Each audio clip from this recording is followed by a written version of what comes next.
जय हिंद विद्यार्थी मित्रांनो. तर बघा पेपरला एक न्यूज आली होती आत्ताच मागे की राज्यात 12,991 वनरक्षकांची भरती. तर बघा याच्यामध्ये किती तथ्य आहे काय आपण आज बघणार आहे. तसंच वनरक्षकसाठी काय लेखी मर्यादा आहे, शैक्षणिक पात्रता काय आहे, पगार किती आहे, प्रमोशन कसं आहे, कसं ग्राउंड असतं, कसं लेखी परीक्षा असते, कोणते विषय असतात, हे सर्व आपण आज या स्लाइड मध्ये बघणार आहे. तर सर्व विद्यार्थ्यांनी ही स्लाइड शेवटपर्यंत ही व्हिडिओ बघा आणि आपल्या चॅनलला लाईक नसेल केलं तर लाईक करा, सबस्क्राईब करा आणि फॉलो करा, जेणेकरून तुम्हाला अशाच नवीन नवीन व्हिडिओ मी नेहमी सांगत राहील. तर बघा काय आहे, तर 12,991 वनरक्षकांची मेगा भरती. तर बघा हे वनरक्षकाची एवढा जागा नसून यामध्ये तुम्हाला वनसेवक, शिपाई, मदतनीस, सफाई कामगार, प्रिंटर ऑपरेटर, रखवालदार हे सर्व पद मिळून तुम्हाला 12,991 राज्यामध्ये एवढे पद आहे राज्यामध्ये. त्याच्यामध्ये नाशिकमध्ये 887, संभाजीनगरमध्ये 1535 अशा जागा तुम्हाला दिल्या आहे पेपरमध्ये. तर ह्या जागा सर्व वनसेवक आणि वनरक्षक ह्या मिळून आहेत. तर हे कात्रण तुम्ही व्यवस्थित पहिले बघा. काही नाव असतं की एवढी मोठी भरती घेणं अशक्य आहे, परंतु ही वनरक्षक जी ऍड आहे ते पद खूप चांगलं आहे. तुमच्या ज्या ड्युटी असतात त्या पण खूप चांगल्या आहे आणि तुम्ही सिलेक्शन होण्यासाठी तुम्हाला पात्रता पण खूप चांगल्या आहेत की तुम्ही लवकर यामध्ये रिझल्ट मिळवू शकताय. तर काय असणार आहे पात्रता ते आपण या पुढे बघूया. तर बघा पात्रता यासाठी पहिले आपण एक स्लाइड घेतली. ही का घेतली त्याचं कारण असं आहे की तुम्हाला हा वनरक्षकाचा लोगो दिसतोय का, वनरक्षकचा लोगो, हा लोगो बघा. आणि त्यांचं घोषवाक्य काय आहे, वृक्षवल्ली आम्हा सोयरे वनचरे. काय, वृक्षवल्ली आम्हा सोयरे वनचरे. हा एक मार्क तुमचा फिक्स झालाय आज. कारण तुम्हाला वनरक्षकचा पेपर द्यायचा आहे तर तुम्हाला हा प्रश्न जर आला की वन विभागाचा घोषवाक्य काय किंवा काय आमचा सिंबॉल आहे, तर काय आहे, वृक्षवल्ली आम्हा सोयरे वनचरे. हे सर्वांनी लक्षात ठेवायचं आहे, जेणेकरून तुम्हाला एक मार्क नक्की मिळणार आहे. आता आपण यापुढे त्यांच्या पात्रता बघू काय काय या पदासाठी. तर बघा सर्वात पहिले तुमची निवड प्रक्रिया कशी असती, तर तुमची लेखी परीक्षा होती. काय होती, लेखी परीक्षा होती. म्हणजे तुम्हाला एक ऑनलाईन फॉर्म असतो, ऑनलाईन फॉर्म भरल्यानंतर तुमची लेखी परीक्षा असते. तर लेखी परीक्षेसाठी काय असतं, तर स्वरूप ऑनलाईन आहे. पेपर कसा होतो, ऑनलाईन होतो. एकूण प्रश्न असतात 60. किती प्रश्न असतात, 60. या 60 प्रश्न कसे असतात, तर बघा तुम्हाला जीके विषय असतो 15 प्रश्न असतात, बरोबर. तुम्हाला मराठी ग्रामर असतं 15 प्रश्न असतात. त्यानंतर तुम्हाला इंग्लिश ग्रामर असतं, इंग्रजी ग्रामर असतं 15 प्रश्न असतात. आणि तुम्हाला त्यानंतर गणित बुद्धिमत्ता असतं. काय असतं, सर्वांचं आवडतं काय, गणित बुद्धिमत्ता. तुम्हाला गणित आणि बुद्धिमत्ता असतं 15 प्रश्न असतात. अशा प्रकारे तुम्हाला एकूण 60 प्रश्न असतात. किती प्रश्न असतात रे, या सर्वांची टोटल किती, 60 प्रश्न असतात. 60 प्रश्न असतात. प्रत्येक प्रश्नाला 2 गुण असतात. प्रत्येक प्रश्नाला 2 गुण असतात. असे 120 गुणांची काय असते तुमची लेखी परीक्षा असते. एकूण गुण किती असतात, 120 गुणांची काय असते तुमची लेखी परीक्षा असते. त्यापैकी तुम्हाला 45% गुण मिळणं आवश्यक आहे. किती, 45% गुण मिळणं म्हणजे तुम्हाला किती, 54 गुण मिळणं आवश्यक आहे. किती, 54 गुण मिळले तर तुम्ही पुढच्या जी आहे तुमची शारीरिक पात्रता किंवा शारीरिक चाचणी यासाठी तुम्ही पात्र होतात. त्यासाठी तुम्ही जर पहिले पेपर मध्ये तुम्हाला जर 45% गुण मिळाले तर तुम्हाला पुढची परीक्षा देता येते. तर पुढे काय काय असतं आपण बघूया. त्यानंतर बघा काय असतं, जे फॉर्म कसं भरतात आपण ते बघू. वयोमर्यादा कशी असते, तर वयोमर्यादा असते सर्वसाधारण जे आहेत सर्वसाधारण त्यांच्यासाठी 18 ते 25 आहे. मग पुरुषांसाठी पण सेम आहे आणि स्त्रियांसाठी पण सेम आहे. त्यानंतर मागासवर्गीय जे आहेत त्यांच्यासाठी 18 ते 32 आहे. म्हणजे ओबीसी पासून NT ABCDA आणि ST आणि SC यांच्यासाठी किती रे, तर 18 ते 32 असतं. आणि महिलांसाठी पण सेम. म्हणजे कसं आहे, 7 वर्ष शिथिलता दिली, 7 वर्ष शिथिलता तुम्हाला यामध्ये दिलेली. त्यानंतर माजी सैनिक जे असतात, माजी सैनिक जे आर्मी मध्ये सर्व्हिस करून रिटायर झालेले असतात त्यांच्यासाठी काय आहे, जे अमागास आहे म्हणजे सर्वसाधारण जे मेजर लोक आहेत त्यांच्यासाठी काय आहे 27+3 आहे. 27+3 आहे. आणि जे मागासवर्गीय जे मेजर आहेत त्यांच्यासाठी काय 32+ सेवेचा कालावधी. यांच्यामध्ये पण सेवेचा कालावधी, पण यांना 27+ सेवेचा कालावधी +3. आणि यांच्यासाठी काय मागासवर्गीय 32+ सेवेचा कालावधी. म्हणजे समजा एखादा मेजर 32 वर्षाचा आहे आणि त्याच्यानंतर सेवेचा कालावधी काय आहे 17 वर्ष. म्हणजे 32 आणि 17 किती झाले 50 +3 म्हणजे किती 53. म्हणजे 53 वर्षाचा मेजर सुद्धा फॉर्म भरू शकतोय. अशी शिथिलता मेजर लोकांसाठी दिली. त्यानंतर खेळाडू जे आहे, खेळाडूसाठी काय 18 ते 32, पुरुषांसाठी पण सेम आहे आणि महिलांसाठी पण सेम आहे. खेळाडूंसाठी काय 18 ते 32 आहे. त्यानंतर बघा प्रकल्प आणि भूकंपग्रस्त जे उमेदवार आहे, मग ते सर्वसाधारण कास्ट असो म्हणजे ओपन कॅटेगरी असो किंवा मागासवर्गीय असो, कोणी असो, सर्वांसाठी कसं आहे सेम काय आहे 45 वर्ष. 45 वयापर्यंत फॉर्म भरू शकताय. जे प्रकल्प आणि भूकंपग्रस्त आहेत त्यांच्यासाठी काय 45 वयापर्यंत ते फॉर्म भरू शकतात. त्यानंतर पदवीधर अंशकालीन कर्मचारी यांच्यासाठी काय आहे 18 पासून 55. किती? 18 पासून 55. ही आता पदवीधर अंशकालीन काय, तर काही नका वाटतं की आपलं MA MCOM केलं का पदवीधर अंशकालीन, तसं नाही. तर पदवीधर अंशकालीन काय मी तुम्हाला सांगतो 2 शब्दात. ती काय आहे की एखादा कर्मचारी समजा शासकीय सेवेमध्ये मानधनावर काम केलं, पण त्यांनी ते काम 3 वर्ष केलेलं पाहिजे आणि त्याचा पगार त्या शाखेच्या ट्रेझर मधून निघाला पाहिजे, तर तो झाला अंशकालीन पदवीधर. आणि त्या शाखेने त्याला तसं सर्टिफिकेट, नोंदणीकृत सर्टिफिकेट दिलेलं पाहिजे की आमच्या शाखेमध्ये, शासकीय शाखेमध्ये याने आम्हाला मदतनीस म्हणून 3 वर्ष काम केलं. जर असं सर्टिफिकेट तुम्हाला भेटलं तर तुम्हाला पात्रता काय होती रे 18 ते 55. आणि लक्षात घ्या, अंशकालीनचं पोलीस भरती असो, वनरक्षक असो, कोणत्याही परीक्षेमध्ये जा, सर्वात कमी मेरिट लागतं. कारण हे कर्मचारी भेटणं खूप अवघड असतं. जर कोणी याच्या आधी कोणी काम केलेलं आहे आणि आतापर्यंत दाखला नसेल काढला तर काढून घ्या, तुम्हाला नक्की त्याचा फायदा होणार आहे. त्यापुढे आपण बघूया. त्यापुढे बघा शैक्षणिक पात्रता काय लागते, तर शैक्षणिक पात्रता बघू. सर्वसाधारण जे आहे ओपन कॅटेगरी त्यांना 12वी पास लागणार आहे. आणि फक्त ST सर्वसाधारण याच्यामध्ये सर्व दिलेले, म्हणजे काय दिलंय, ओपन पण दिलंय, OBC ST SC सोडून SC पण, OBC NTA BCD हे सर्व याच्यामध्ये दिलेले. आणि फक्त ST साठी काय 10वी पास आहे. म्हणजे ST साठी याच्यामध्ये सूट दिली. का दिली? त्याचं कारण असं आहे की वनरक्षक हे काम तुम्हाला सर्व बघा, तुम्हाला आदिवासी भागामध्ये बघायला मिळतं आणि त्या भागामधले हे जे ST प्रवर्ग आहे यामध्ये यांना सर्वात जास्त नॉलेज असतं, त्यामुळे त्यांना ही सूट दिली. त्यामुळं ST साठी 10वी पास आहे. आणि जे सर्वसाधारण आहे म्हणजे सर्व कास्ट आल्या, ओपन प्लस सर्व क्लास ST सोडून, त्यांना 12वी पास. त्यापुढे बघूया. तर त्यापुढे बघा तुम्हाला शारीरिक पात्रता काय असणार आहे, तर बघा शारीरिक पात्रता आहे. किमान उंची पाहिजे पुरुषांसाठी 163 सेंटीमीटर आणि महिलांसाठी किती पाहिजे 150 सेंटीमीटर. महिलांसाठी किती पाहिजे 150. छातीचा घेर मुलांचा किती असणार आहे 79, न फुगवता किती 79, आणि फुगवून त्यापेक्षा 5 सेंटीमीटर जास्त म्हणजे किती 84. म्हणजे एखाद्या उमेदवाराची समजा 80 न फुगवता बसली तर फुगवून किती बसली पाहिजे 5 प्लस किती झाले 85. बरोबर, म्हणजे तुमची 5 फुगलीच पाहिजे असं तुम्हाला पुरुषांसाठी आहे. आणि हाईट किती आहे, उंची किती 163 आणि मुलींसाठी 150. वजन पण घेतात, वनरक्षकला वजन पण घेतात. ते कसं घेतात, वैद्यकीय मापानुसार उंची व वजनाच्या योग्य प्रमाणात. म्हणजे याला काय म्हणतात रे सोप्या भाषेत BMI नुसार. BMI म्हणजे काय, बॉडी मास इंडेक्स. म्हणजे तुमची जी हाईट आहे त्या हाईटच्या तुलनेत तुमचं वजन किती पाहिजे हे काउंट केलं जातं, त्याला म्हणतात BMI. ह्या BMI नुसार तुमचं वजन तिथं काउंट केलं जातं. येते लक्षात. तर त्यानंतर बघा तुम्हाला असणार आहे शारीरिक चाचणी व मैदानी चाचणी. तुम्हाला असणार आहे शारीरिक चाचणी आणि मैदानी चाचणी. शारीरिक चाचणी तुम्ही पात्र केल्यानंतर तुम्हाला मैदानी चाचणीला घेऊन जातात. तर मैदानी चाचणीला तुम्हाला तारखेला तुमचं मैदानी ग्राउंड होतं. तर जे पुरुष उमेदवार असतात त्यांना किती असतं 5 किलोमीटर असतं. तुम्हाला त्यासाठी किती गुण असतात 80 गुण असतात.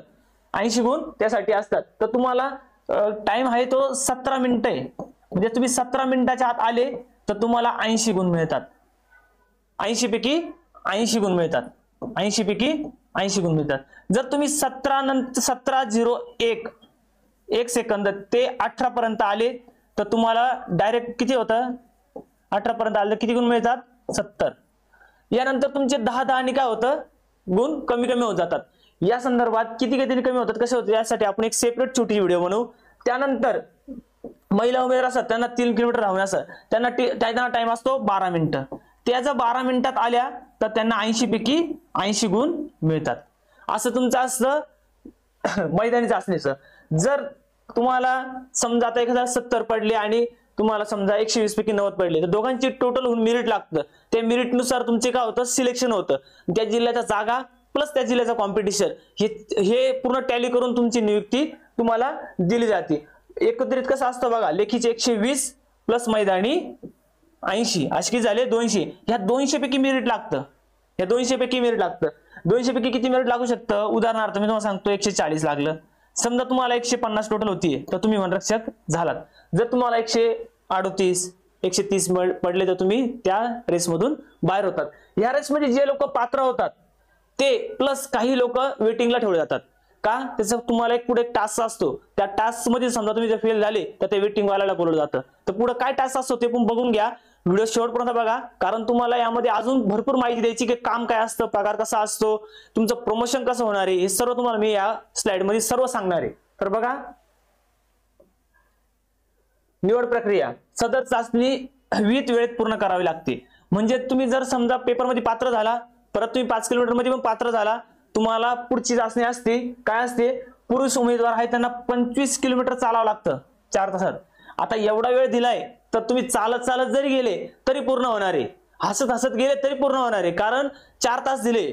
आणि पोलीस भरती किंवा वनरक्षक पदाची तयारी करणाऱ्या मुलांना 4 तास खूप झाले 25 किलोमीटर साठी. आरामात ते पूर्ण होते. जर समजा ही तुमच्याकडून हा टास्क आहे, याचे मार्क धरती नाही. हा काय टास्क आहे, याचे मार्क कुठंच धरत नाही. पण याच्यामध्ये समजा एखादा अपात्र झाला, जर ते वेटिंगला ठेवले आहेत त्यांना बोलवलं जातं आणि यांची नियुक्ती रद्द केली जाते. हा टास्क आहे. तर बघा, महिलांसाठी काय आहे? 16 किलोमीटर आहे. तुम्हाला 4 तासात चालायचंय. 16 किलोमीटर किती? 4 तासात आरामात चाललं जातं 16 किलोमीटर तुम्हाला 4 तासात. हे जर टास्क मध्ये एखादी महिला फेल झाली तर तिच्या जागी खालची वेटिंगची मुलगी बोलवली जाते. तर हा टास्क आहे, याचे गुण काउंट केले जात नाही. ही सर्व विद्यार्थ्यांनी नोंद घ्या, लक्षात ठेवा. कारण काही जण म्हणतात 25 किलोमीटर पळावं लागतं, कशाला वनरक्षक भरायचा, एवढं कोण जीव काढणार आहे. तुम्हाला फक्त एकदा चालायचंय किंवा तेवढं अंतर 4 तासात पूर्ण करायचंय. बाकी तुम्हाला परीक्षेला फक्त काय आहे? 3 किलोमीटर महिलांना आणि 5 किलोमीटर पुरुषांना. येतं लक्षात? त्यानंतर बघूया आपण पुढचं. तर बघा, मेडिकल हा सर्वांचा काय आहे? मेडिकलला भरपूर जण घाबरतात. तर मेडिकलला बघा काय व्हिजन टेस्ट असते. आपले जे डोळे ना ते सर्वात महत्वाचे, त्याची व्हिजन टेस्ट असते. किती? 6x6. किती? 6x6. म्हणजे 6 मीटरवर तुम्हाला काय आहे? एक टार्गेट लावलं जातं, त्याच्यावर ABCD किंवा 1 2 येतात, ते आपल्याला वाचायचे. आणि एक टार्गेट असतं 6x9. एक असतं 6x9. यावर जे ABCD किंवा 1 2 येतात ते वाचायचे आपल्याला. तुम्ही जर समजा बऱ्यापैकी 70-80% वाचले तर तुम्ही सिलेक्ट होतात. असं नाही की एखादा आकडा तुमच्याकडून चुकला तर तुम्हाला लगेच अपात्र करणार आहे, पण तुम्हाला बऱ्यापैकी ते वाचता आलं पाहिजे. रंग आंधळेपणा नसावा. रंग आंधळेपणा नसावा म्हणजे काय असतं? तुम्ही समजा तुम्हाला एक स्लाइड दाखवलं जातं, त्याला आपण म्हणतो कलर ब्लाइंड. आपण नाही म्हणतो, काही मुलं म्हणतात कलर ब्लाइंड दिला, याला म्हणतात कलर ब्लाइंड. म्हणजे काय? काही स्लाइड असतात त्याच्यामध्ये काही आकडे लपलेले असतात किंवा काही चिन्ह लपलेले असतात आणि ते आपल्याला ओळखायचे असतात. समजा तुम्हाला 10 स्लाइड दाखवल्या तर कमीत कमी तुम्हाला 6-7 स्लाइड तरी ओळखता आले पाहिजे. जर तुम्हाला काहीच स्लाइड ओळखता नाही आलं तर तुम्हाला पार्सल म्हणतात. काय म्हणतात? पार्सल म्हणतात. म्हणजे काय आहे? तुम्ही पूर्ण कलर ब्लाइंड आहे. जर तुम्ही काय आहे? पूर्ण म्हणजे पार्सल असेल, तुम्ही कलर ब्लाइंड आहे. त्यानंतर तुम्हाला पुढचं काय आहे? तिराळापणा नसावा. काय आहे? तिराळीपणा नसावा. म्हणजे एखादा जो उमेदवार आहे तो तिराळा असला तर चालत नाही, थोडाफार असला तर त्यावेळेचे मेडिकल ऑफिसर वगैरे चेक करून ते त्यानुसार तुम्हाला पात्र किंवा अपात्र करू शकताय. त्यानंतर आहे पाय वाकडे नसावेत. जे उमेदवार आहेत त्यांचे पाय वाकडे नसावेत. म्हणजे कसं असतं बघा, आपण दोन्ही पाय जोडून उभा राहिल्यानंतर पायाला पाय टेकताय का किंवा जास्त बाहेर निघताय का हे चेक केलं जातं. त्यानुसार मेडिकल ऑफिसर तुम्हाला त्याचा पॉइंट आहे किंवा नाही हे सांगतात. त्यानंतर टर्मरर्स नसावेत. म्हणजे काय? हाताचा थरथरपणा, बॉडीचा थरथरपणा. बघा काही जण थरथर करतात. हा पण एक पॉइंट वनरक्षकला दिला जातो. तर आता तुम्ही हे काही जे पॉइंट आहे हे घरच्या घरी पण चेक करू शकताय, बरोबर. आणि काही तुम्हाला ते जाऊनच चेक होणार आहे किंवा तुमची नियुक्ती झाल्यानंतर तुम्ही पहिले आधी मेडिकल करून घेऊ शकता, जेणेकरून तुम्हाला कळेल की मला पॉइंट आहे किंवा नाहीये. ते झाल्यानंतर ट्रेनिंग. म्हणजे तुम्ही जर समजा त्याच्यामध्ये पात्र झाले तर तुम्हाला पुढे ट्रेनिंगसाठी बोललं जातं. ट्रेनिंगसाठी किती महिने कालावधी असतो? 6 महिने ट्रेनिंग असते. 6 महिने तुमची ट्रेनिंग असते. या ट्रेनिंगचे ठिकाण आहे तर 4च PTS आहे. किती आहे? 4 PTS आहे त्याची. कोणते कोणते? जालना, जळगाव, चिखलदरा म्हणजे अमरावती मधलं आणि नाशिक. हे 4 तुमचे काय ट्रेनिंग सेंटर आहे. इथे तुमचे 6 महिन्याची ट्रेनिंग होते आणि तुमचे अभ्यास दौरे असतात 15-15 दिवसाची. आता हे अभ्यास दौरे जे आहेत ते कुठं कुठं असतात? एकदा कोकणात असतात, एकदा विदर्भामध्ये असतात. म्हणजे ज्या ठिकाणी जास्त प्रकारचे झाडे म्हणजे चंद्रपूर, गडचिरोली इकडे 15 दिवस, कोकणामध्ये 15 दिवस. वन्यजीव क्षेत्र आहे जे राखीव आहेत, तिथे वन्यजीव असतात त्या ठिकाणी 15 दिवस असतात. म्हणजे असे 15-15 दिवसाचे तुमचे अभ्यास दौरे असतात. स्वतः पूर्ण ट्रेनिंग सेंटरचे तुम्हाला गाड्या येतात, ते घेऊन जातात आणि त्या ठिकाणी तुमचे 15-15 दिवसाचे वन्यजीव क्षेत्रामध्ये तुमचे काय होतात, दौरे होतात. त्यामध्ये जे असतात की आपले समजा वाघ असेल, हरिण असेल, यांना कसा तुम्ही बचाव करू शकता किंवा कसं वाचवू शकता, किंवा जर त्यांना अटॅक, कोणावर अटॅक करत असेल तर तुम्ही कसं पकडायचं, या सर्व ट्रेनिंग वगैरे तुम्हाला तिथं शिकवले जातात त्या दौऱ्यांमध्ये. त्यानंतरची पुढची स्लाइड बघू आपण. नियुक्ती. तुमची नियुक्ती ही ट्रेनिंग झाल्यानंतर, ही 6 महिन्याची ट्रेनिंग झाल्यानंतर तुम्हाला डायरेक्ट नियुक्ती असते. ती नियुक्ती कुठे कुठे दिली जाते, तर तुम्हाला एक तर त्या जिल्ह्याचं मुख्यालय असतं. म्हणजे समजा नाशिक आहे तर नाशिकचं जे जिल्ह्याचं मुख्यालय ते तुमची नियुक्ती होईल, बरोबर. किंवा प्रादेशिक कार्यालय. आता हे प्रादेशिक कार्यालय काय भानगडे, तर समजा 2-3 जिल्हे म्हणून एक प्रादेशिक कार्यालय असतं. त्या प्रादेशिक कार्यालय आपली नियुक्ती होती किंवा मुख्यालयाच्या ठिकाणी किंवा प्रादेशिक कार्यालयाच्या ठिकाणी होते. वन्यजीव क्षेत्र. समजा एखाद्या जिल्ह्यामध्ये एखादं वन्यजीव क्षेत्र आहे, ते घोषित केलेलं आहे की हे वन्यजीव क्षेत्र आहे, यामध्ये एवढे जीव आहेत, यांची काळजी घेणं आपलं कर्तव्य आहे. त्या ठिकाणी तुमची काय नियुक्ती होती. आणि काही शहरी भागात सुद्धा वन्यजीव क्षेत्र आहेत बघा, मुंबई सारख्या ठिकाणी, संजय गांधी राष्ट्रीय उद्यानच्या ठिकाणी पण आहेत. या ठिकाणी पण तुमची नियुक्ती जर त्यांनी ठरवलं तर ते करू शकता. अशी 4 ठिकाणी तुमची काय नियुक्ती होते. त्यानंतर आलं कामाचे स्वरूप. म्हणजे तुमची नियुक्ती झाल्यानंतर तुम्हाला काय काम करायचंय, आपण स्टेप बाय स्टेप बघतोय बघा. तुमची नियुक्ती झाली, मग काम काय असणार आहे, तर वनमजूर, तुमच्या हाताखाली वनमजूर असतात, त्यांच्याकडून काम करून घ्यायचे.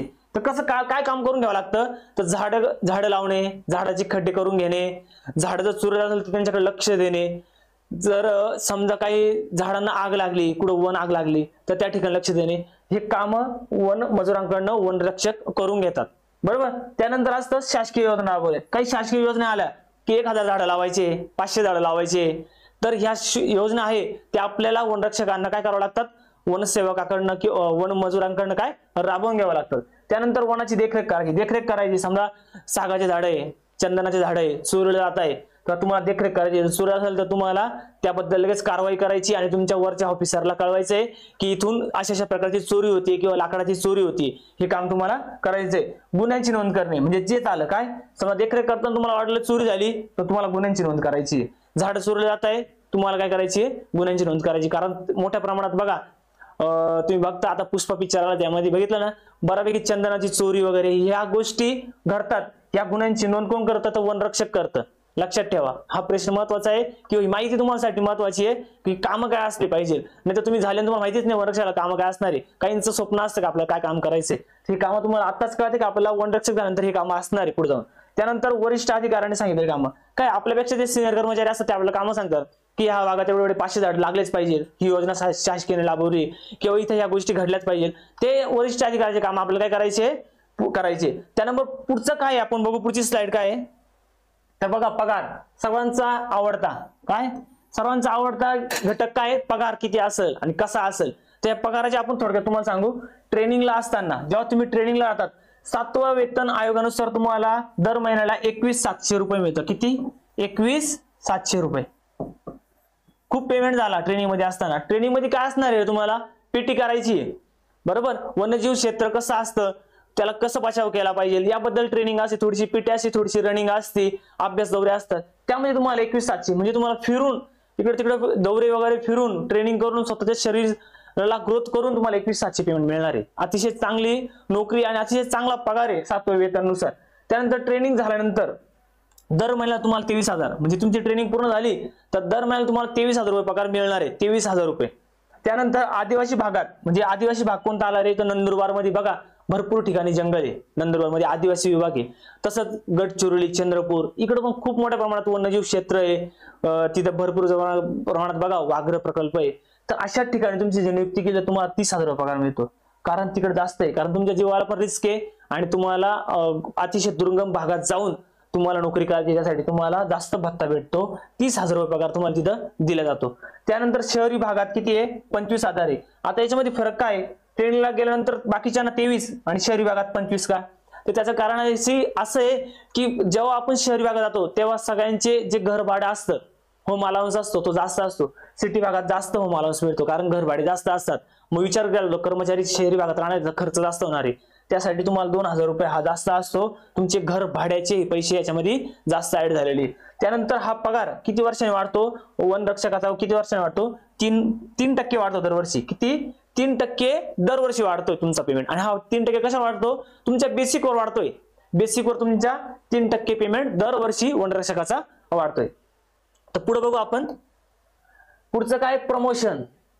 प्रमोशन कसं होतं, एकाच पदावर थोडी राहणार आहे आपण, आपल्याला वर जायचंय, परीक्षा पण असतात. पण परीक्षा सोडून जर आपण कोणतीच परीक्षा नाही दिली, फक्त वनरक्षकाची नोकरी केली, तर आपलं कसं प्रमोशन होणार. तर सर्वात पहिलं असतं वनरक्षक जिथं आपली निवड होती, बरोबर, ती गट क ची आहे, म्हणजे क्लास 3 पोस्ट आहे. ती क्लास 3 पोस्ट आहे गट क ची. त्याच्यामध्ये तुम्हाला सांगतो, जर तुम्ही 10 वर्ष सर्व्हिस केली तर 10 वर्षांनी तुम्ही काय होतात, वनपाल होतात. 10 वर्षांनी काय होतात, तुम्ही वनपाल होता, आरो होतात. त्यानंतर 10 वर्षानंतर समजा तुम्ही इथून पुढे 8 ते 10 वर्ष त्याच्यानंतर केले, 8 ते 10, बरोबर, तर तुम्ही त्यानंतर होतात RFO.